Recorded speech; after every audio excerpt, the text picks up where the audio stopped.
the casting call was exactly the wording you might have read in the beginning of the film. Looking for men between 16 and 99 for a documentary around the book Memoirs of Josephine Mutzenbacher. The book is a porn book. That was what they knew. And then they came in and they sat on the couch, they read a text. I was interested only in men, yeah. I have the feeling that I know what women think, and I wanted to find out what men say and think. I mean, not only what they say, but I mean, the medium, film, gives us the opportunity to watch them, how they sit down on this couch and how they gesture and how they read and how they discuss with each other. So it's a film about men. And I think women should make films about men. And I never liked that when I talk to someone in front of the camera, I never discuss the topic before.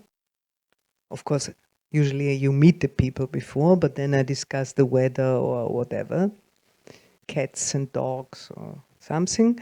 But I just like to be spontaneous in front of the camera, because I don't make interviews in the sense of talking to a specialist or an expert, but for me it's like making mini portraits of people. I'm interested in the person and not so much, or not only in what they say.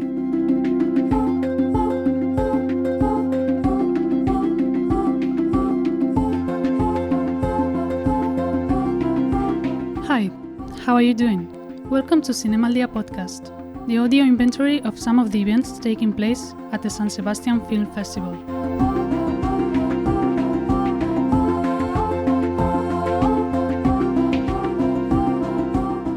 At the 70th edition of the festival, the Tabakalera cinema hosted a masterclass by Ruth Beckermann. The Austrian filmmaker spoke about her work and presented her latest feature film, Mutzenbacher, included in Zabaltegi-Tabakalera after winning in the Encounters section at the Berlinale.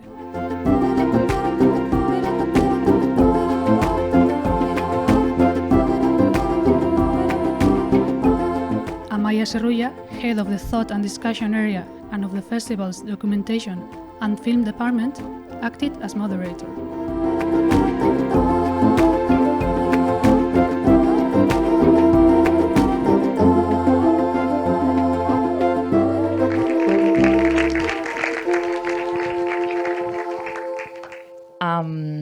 Well, thank you for being here. It's really nice to have the chance to talk to you. We were talking now about this place, Tabakalera, what we have here, what Donosti can offer, the cultural offer we have. And we always say that we are really lucky to be here because we have this screening room, we have a film school here, we have a festival, we have many things. And I think that this, in some way, it's part of our emotional and our cinema education. And I would like to start talking about yours, about how did you start to relate with cinema and how are your beginnings? Well, hello, and thanks for inviting me to be here in this beautiful place. Well, I never went to film school. I studied political science and art history, and I worked already during my studies for newspapers and magazines as a journalist. And at a certain point I stopped and founded with two colleagues a film distribution company in Austria, because at the time there were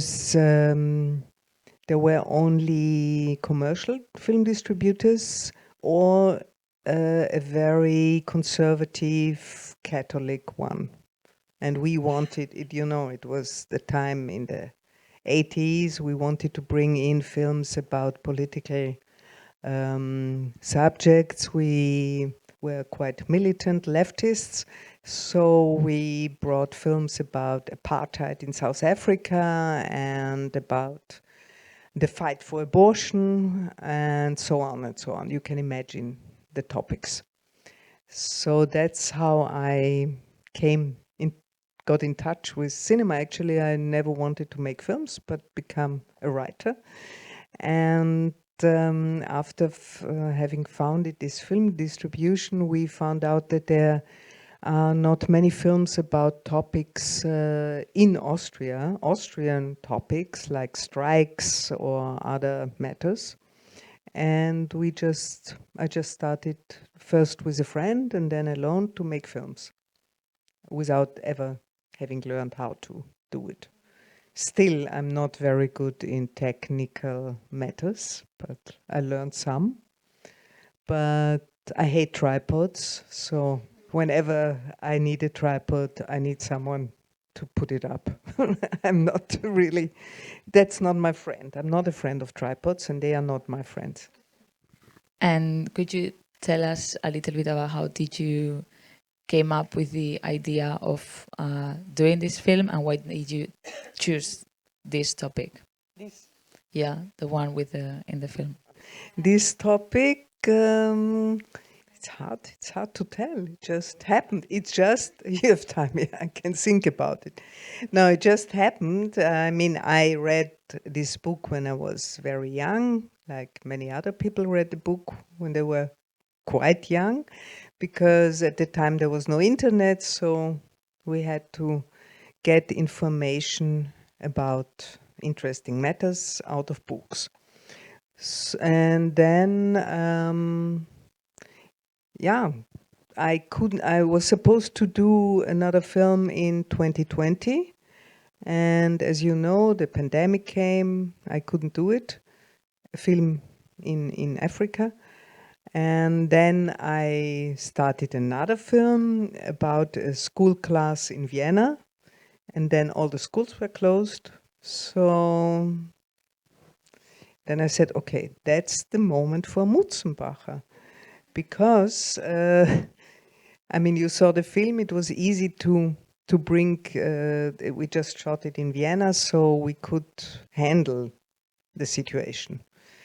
And I prepared for almost a year and then had found this concept, a very simple concept for the film, which I thought was appropriate for the topic. And I would like you to go further in the preparation phase. I mean, because you have like a methodology to prepare for your films, and I would like you to explain a little bit how did you prepare for this film? What research did you? Yeah, I like it's like with this film, as with most of my films, that I just write a treatment or an exposé for the people who give you the money or don't give you the money, but try to get money first. Because if I'm not sure that I get some money, I'm too lazy to continue. So I try to seduce them to give me some money. And so the treatment or the exposé is always very different from the film I make. And it's like, and I can defend it. It's not cheating. I defend it because I say it's the beginning of a journey. Yeah, I would be bored if I would have a script already and then just execute it. You know, that's, I think then I can write a book. I mean, I think a film is something completely different than the paper you write. So I start with this treatment, and then I do a lot. Of course, I do some research before I write it, but then I really go into it and go to many directions till I find the concept I like. So in this case, I read a lot about the period, the turn of the century, to the 20th century when the book was written. It was the time of Freud. It was the time of the discovery of children's sexuality. Actually, the text by Sigmund Freud appeared in the same year as this book, Mutzenbacher. He probably knew the book. So I did a lot of research in this direction. I met some prostitutes because I wanted to know how they work and what they think. I met, I was very interested in the language of the book. Of course, you could not really, I mean, the translation it's different with the subtitles, but it's really written, there are so many slang words of Viennese language which people don't know anymore. So I was interested in this language. So I did a lot of research, and then at the end thought, well, why is it interesting today? Because one of my starting points was that I wanted to find out how male men, think about sexuality today. And so many people told me, you know, men, they never talk about themselves. So I thought I use this book, these texts as a trigger to make them talk. And so as you saw, all of the men who came had to read a text. That's how it started. Our conversation always started by reading a text, even if not all the readings are in the film, of course. And because this book, it's anonymous, but you have said sometimes that you think that it was written by a man, and it's in some way it's for men. The fantasies that we find in the book, they are like really man-wise thinking in some way. So did you know from the beginning that you wanted to just focus on men, or it was something you came across with in your research or something? Yeah, as you said, the book is, we don't know who wrote it. For a long time, people thought it was the author of Bambi, but there's no evidence to that. And it's written in the form of a female memoir, but I'm quite sure that it's written by a man. And I think a woman would have written a different book. But I was interested only in men, yeah. I think, I have the feeling that I know what women think, and I wanted to find out what men say and think, and how they, I mean, not only what they say, but I mean, the medium, film gives us the opportunity to watch them, how they sit down on this couch and how they gesture and how they read and how they discuss with each other. So it's a film about men. And I think women should make films about men. Yeah, so you didn't know these people. The first time you saw them was when they were coming to the sofa. And how did you work with them? It was just you and they were coming and reading. Who prepared? I mean, did you select the text before, and how did you organize all that? Can you explain a little bit about the methodology? Well, we put out this casting call, searching for men, and around 150 men applied, and we invited half of this number. I didn't meet them before. There was a waiting area with a buffet and drinks, coffee and something. And then they came in. I asked of course, there was the crew inside in this location in a former factory in Vienna. And it was a small crew, just a camera person, sound engineer, sound assistant, and two other assistants. So I asked them to bring in 1 or 2 or 3 men, and I didn't even know who would come with whom. And that was very interesting for me, just to meet them spontaneously and to react every time to a stranger. Yeah, that's how we did it. I didn't want to meet them before, and I never liked that when I talk to someone in front of the camera. I never discuss the topic before.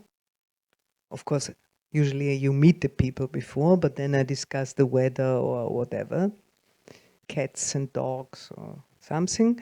But I just like to be spontaneous in front of the camera, because I don't make interviews in the sense of talking to a specialist or an expert, but for me it's like making mini portraits of people.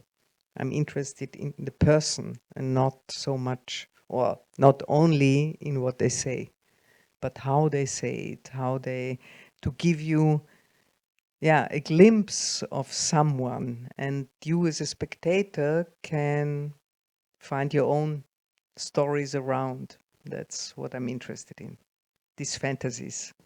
And how important is the editing for you? How do you work in the editing room? Because everything is like really spontaneous once you are recording it, and then when you have all the material, how important is for you to the editing process? Yeah, I like the editing a lot. Usually in a documentary, it's you rewrite the film when you're editing it. We even call it, or in French, you call it la troisième écriture.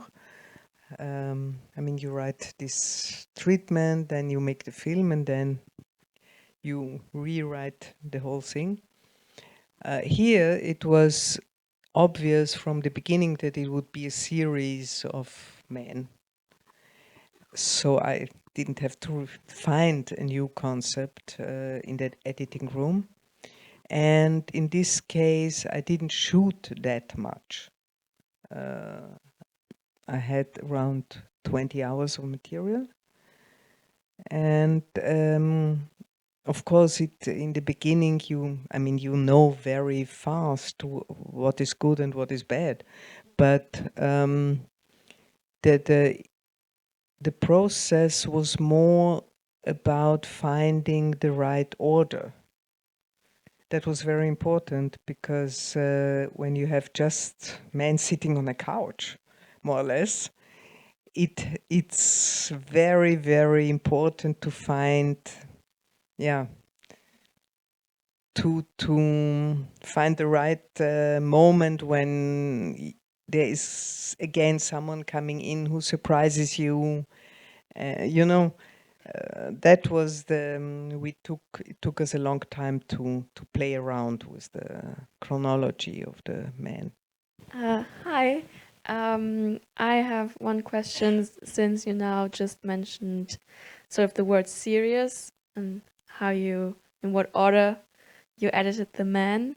I was wondering if you knew from the beginning that this was supposed to be a movie, or if there were ever talks about making it a series with different episodes and maybe also bringing different views, therefore also into it. Maybe the female view and sort of compare them to one another, or was this always the plan? Yeah, it was planned that it would become a film. Okay, good, thank you. Yeah, thank you very much. It was quite a unique feeling I had watching the film. And I had a question. You said that there's bad and good material. So you said you work very spontaneous. So you don't know the persons, they come in, and you really want to make mini portraits, as you said. So I really wondered what would be bad material for you if you're looking for spontaneous reactions and the portraits of people. So what is good material for you in this sense for this film, and what could be bad material, because anyone would act like they would act in this kind of situation. Yeah, maybe good and bad is not the right expression, but sometimes, I mean, there are people who have an aura and who are interesting, and so of course you're more inclined to choose someone who is interesting than someone who is extremely boring. And there's also the case that there are repetitions, yeah? So you want to avoid repetitions. Or sometimes it's good to have a repetition. I don't know if you remember, but there's one text that two people read, more in the end.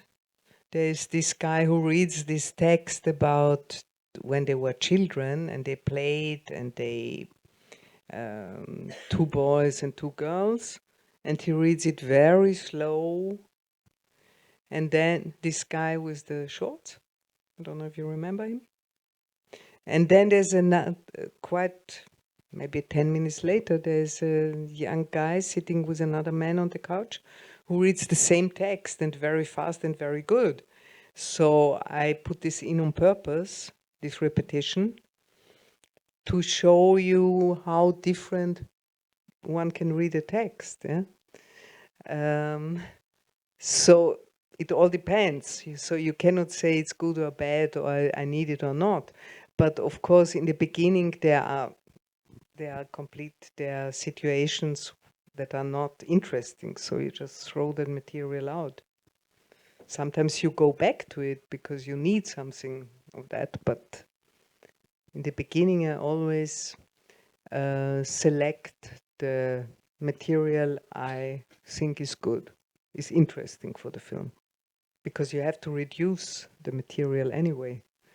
So it's more by choosing the interesting material than by throwing out the non-interesting. Because I think one has to build a film, not to cut, but to to make a montage, to build it like a building, like a house.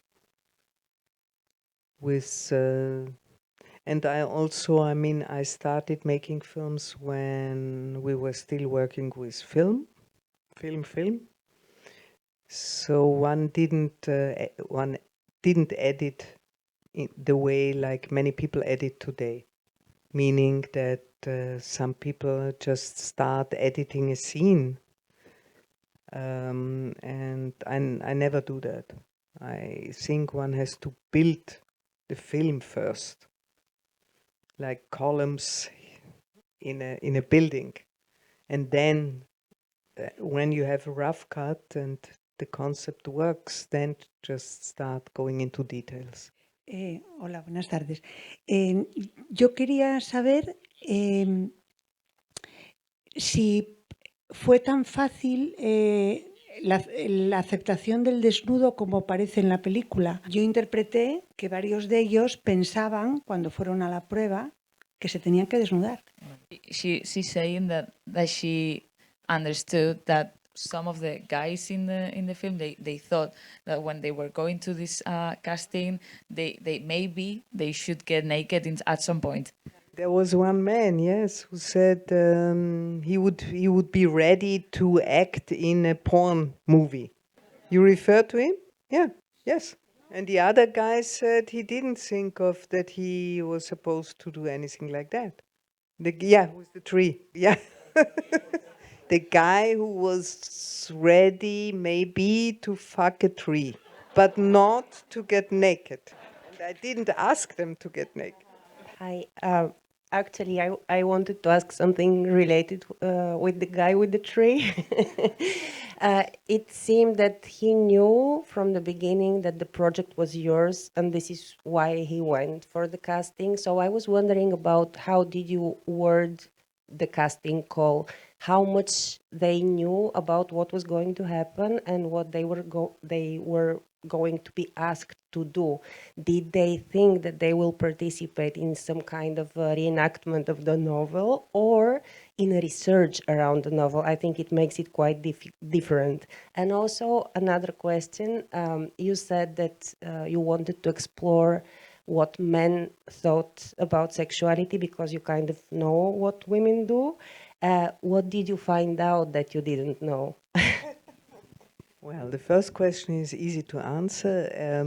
The casting call was exactly the wording you might have read in the beginning of the film, looking for men between 16 and 99 for a documentary starting around the book Memoirs of Josephine Mutzenbacher.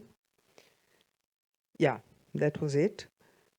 And that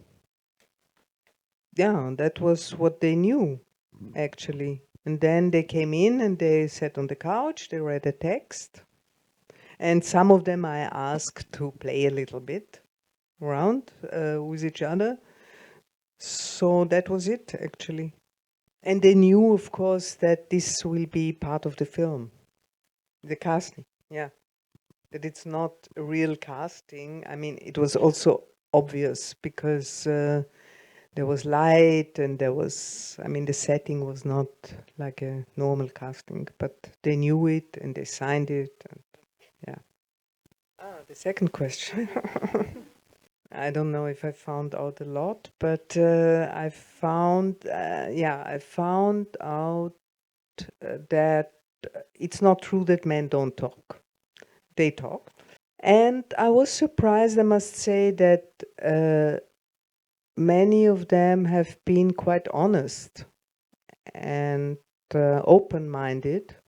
And like the ones you might remember, there were two men on the couch, one with a hat, and he speaks about what happens when he sees a young woman, almost a girl in the street. So I think he was very honest in saying that there is this spark when you see a woman from behind and then you find out it's a girl. And then, of course, there's a limit. But yeah, I think that was surprising that because it's a taboo, of course, but that I think it's important to talk about those things, not to do them, but to talk about them. And yeah, some of the men thought that this book is a document. So we explained to them that it's a fantasy and not a document. Yeah, of course, I was also interested in, but this is banal, in reversing the roles.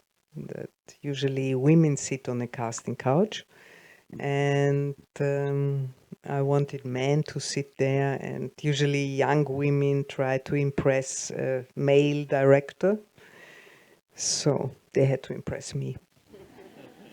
Gracias, me ha gustado mucho decírtelo. Me parece muy necesario y muy actual el desempolvar, ¿no?, pensamiento respecto al sexo siempre, y creo que de esta manera lo has conseguido, que se desnuden, que se ven las identidades, ¿no?, y se ven las diferencias de pensamiento entre los hombres que aparecen ahí, y creo que, no sé cuál es tu concepto, si lo quieres decir aquí, hay muchos, pero sobre todo a mí me ha venido el de culpabilidad de los hombres en general, ¿no?, o mayoritariamente, o el de preponderancia de poder, abuso de poder, ¿no?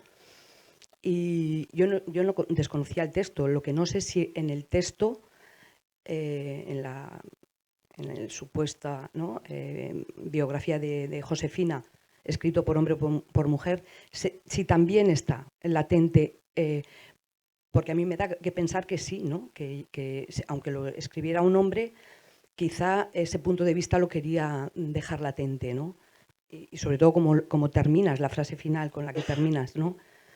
Es con lo que me he quedado, que me ha gustado por más razones, pero bueno, sobre todo con esa contundencia. Ese es el concepto que yo capto y no sé si ha estado en tu... So she's saying that she thinks that the topic is really current and it's really like up to date now, and she thinks that for her there's like a concept throughout the film about guilt and the guilt the men have, and she's wondering if this concept that she saw during the film was in the book too. No, the book is a porn book. There is no guilt in the book. I'm sorry. And she was saying that the last sentence, it's like really...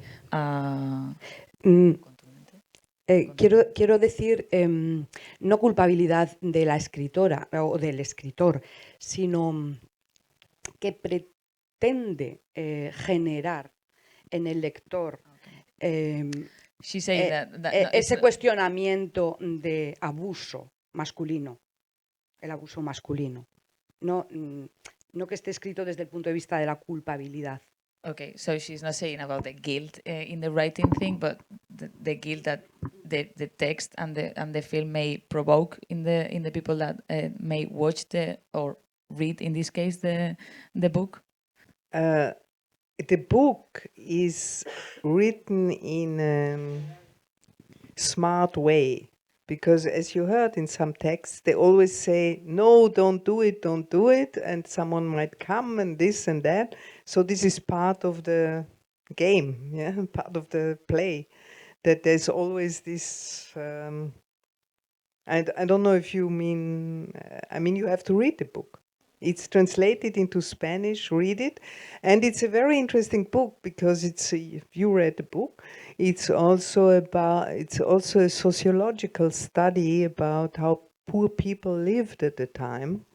And you heard that they lived just in one room, the whole family, they had a kitchen and one room, everybody, it was quite tiny apartments, and so it was promiscuity was quite common, and there was sometimes, like in this case, a waiter who worked at night and slept in the bed of the father during the day, so everything was very poor.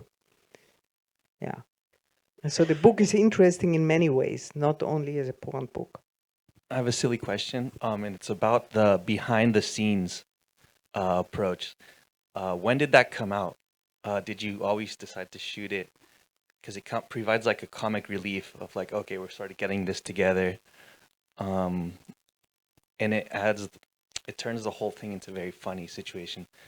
Did that come from the treatment, or did you start editing it that way? The question is, when did it start?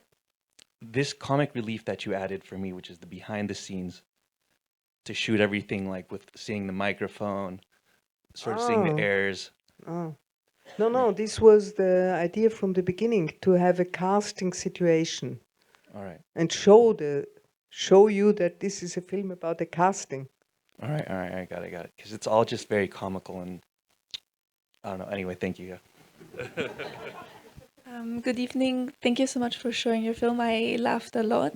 I was wondering, I assume the participants watched the movie, or most of them watched it, and I'm curious to know if you know about their reactions, or if they said something about the film or about themselves in the film. Only a few of them saw it, because the film will open in Austria beginning of November. And next week, I think the end of next week, we'll have a screening for all of the protagonists. So I'm very excited about that. And most of them will come with their girlfriends or their wives. So let's see what they say. Maybe you should film that screening also to make a sequel. So here we wanted to ask about the couch, because it has like a very important presence in the scene and in all the film. It's actually also the poster. And how come you choose that couch in particular, that shape, that color, that, like, what relation does it have with all the film? Yeah, you're right. The couch is the main actor in the film. And I just found it. I mean, when I saw it, I said, this is the couch we need. And because it's, for me, it has so many associations. It's like, yeah, as one man said, it's like an erotic sofa, but of course it's also a couch like Sigmund Freud's couch and a casting couch. So it was the perfect couch. And in the middle of the filming, it broke down. We had to repair it. So it's, I think the couch has seen a lot. Thank you very much. Hi. First of all, congratulations on the film. I felt that it was really haunting, having men look at you talking about cock together. How did you direct that? Get all the people in the room and made them look at camera. Well, this was great fun, I must say, to direct the 100 men. I mean, well, we invited them on a Sunday morning, and it took not more than 3 or 4 hours, the shooting. And I had, yeah, as I've said before, I was interested in this language, these special words in the book. So I had prepared those texts. I mean, like, I took out some words and put them together, not like a poem, but like something like that. And yeah, I had them learn it by heart. Yeah. What were the reactions when they knew what they were saying? The reaction of the men? Yeah. Yeah, they had fun. I mean, I hope so. We'll see what they say when they see the film. Thank you. So you were saying before that you think it's good to talk about some things. I mean, not to do them, but to talk about them, and it's like healthy to talk about them. Maybe this is like maybe you don't have an answer to this, but what did you wanted to provoke to the audience, like with this film, or maybe nothing? I don't know. I thought that nobody will show this film. Yeah, but you were saying that before, and I don't Yeah. really. No, really. I mean, this is not coquettish. I just I made the film because I was bored, because it was fun, and I was really very much astonished that it got this award in Berlin for best film in this. Yeah. So and that it goes around the world because I mean, compared to all my other films, I didn't put that much work in it, I must say. And everything, all the reactions and the invitations are really surprising and great. I mean, it's like it's like Christmas or something. Don't you think it's about because of the topic, maybe? Because now, like, lately we are like talking I more don't know. about My editor, I work with a man editor, a male editor since 20 years, and he also thought nobody will show this film because it was so interesting. In retrospect, it's really interesting that we thought that maybe women will not like it or whatever. And actually, I got so many calls or mails by women who said, "It's great, thank you for the film," yeah? For different reasons. Some of them think it's good to see the film because it's about men. And as I said, it's time that women portray men, in my opinion, because there are many films by men about women. But there are also women who called me and said, I loved the book, the porn book. So I didn't know that. I didn't know that so many women like this book because actually it's more written for men, I suppose, but maybe there's not so much difference in the taste porn taste of men and women. I don't know. I'm not a specialist in porn. But it was really surprising. I mean, I never think, when I make a film, I never think of an audience.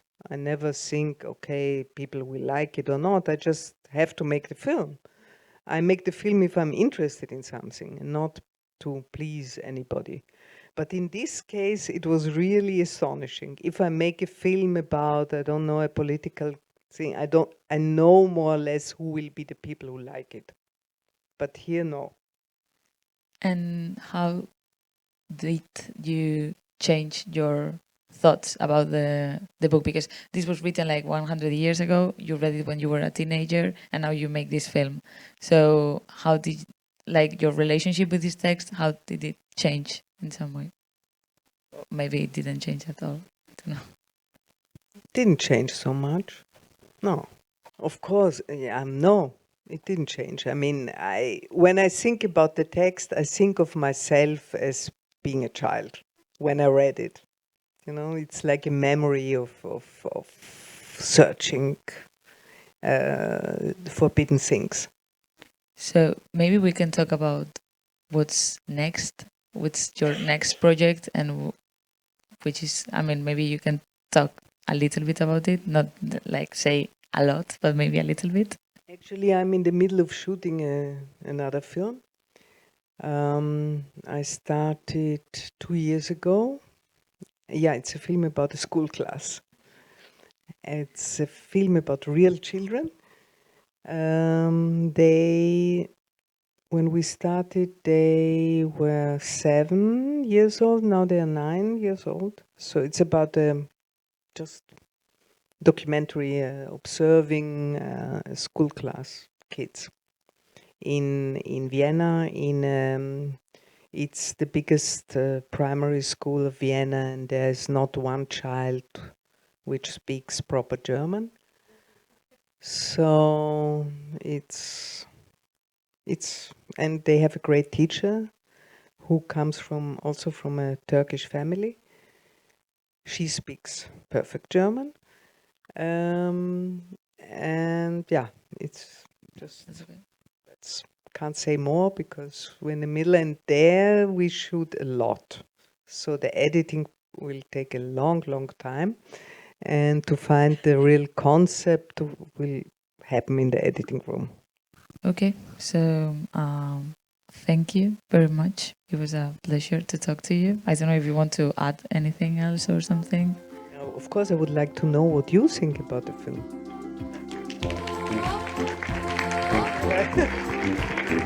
Thank you. Thank you very much.